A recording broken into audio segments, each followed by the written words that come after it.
अस्सलाम वालेकुम दोस्तों, मैं हूं शाज़िया और आप देख रहे हैं शाज़िया डिजिटल लैब। सबसे पहले तो मेरी तरफ से आप सबको दिल की गहराइयों से ईद मुबारक। अल्लाह ताला आप सबकी ज़िंदगियों में खुशियां, सेहत और कामयाबियां अता फरमाए, आमीन। आप सब ने कमेंट बॉक्स के अंदर मुझे बताना है कि आपकी ईद का फर्स्ट डे कैसा गुजरा है। आज सेकंड डे था तो आपने सेकंड डे का एक्सपीरियंस भी ज़रूर शेयर करना है। आज की इस छोटी सी वीडियो में आपको एक ऐसी मोबाइल एप्लीकेशन के बारे में बताऊंगी जो आजकल तकरीबन हर स्मार्टफोन यूज़र के लिए बहुत ही यूज़फुल है। दोस्तों, अगर आपके पास बार बार अननोन कॉल्स आती हैं या स्पैम और फ्रॉड कॉल से आप परेशान हैं, तो आपको अपने मोबाइल के अंदर एक ऐप को इंस्टॉल करना है जिसका नाम है ट्रू कॉलर ऐप। आपने इस ऐप को इंस्टॉल करना है। ये ऐप आपको बताती है कि आपको कॉल करने वाला शख्स कौन है।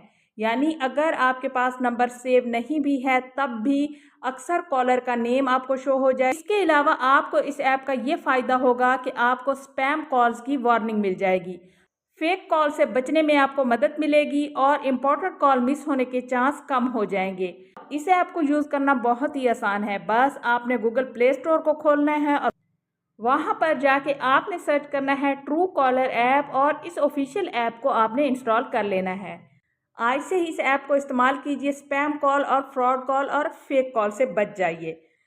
आज की ये वीडियो एक छोटी सी वीडियो है जिसके अंदर मैंने सोचा कि मैं अपने देखने वालों को ईद मुबारक भी बोल दूं और एक मोबाइल ऐप के बारे में बता दूं, ताकि ये वीडियो देखने का आपको कुछ ना कुछ फ़ायदा भी हो। अब इस वीडियो के लास्ट में मैं आपको ये भी कहना चाहूँगी कि इस ईद पर अपने मोबाइल से ज़्यादा आप अपनी फैमिली को, अपने पेरेंट्स को टाइम दें। एक बार फिर मैं आपको कहना चाहूँगी ईद मुबारक। अगर आपको आज की वीडियो अच्छी लगी है तो वीडियो को लाइक करके शेयर कर दीजिएगा और चैनल को भी ज़रूर सब्सक्राइब कर लीजिएगा, क्योंकि इस चैनल पर आपको AI टूल, टेक और ऑनलाइन अर्निंग के मुतालिक यूज़फुल वीडियोज़ मिलती रहती हैं। मिलते हैं अगली वीडियो में। तब तक के लिए आपने रखना है अपना बहुत सारा ख्याल और हमें रखना है अपने दुआओं में याद। Thanks for watching. अल्लाह हाफिज़।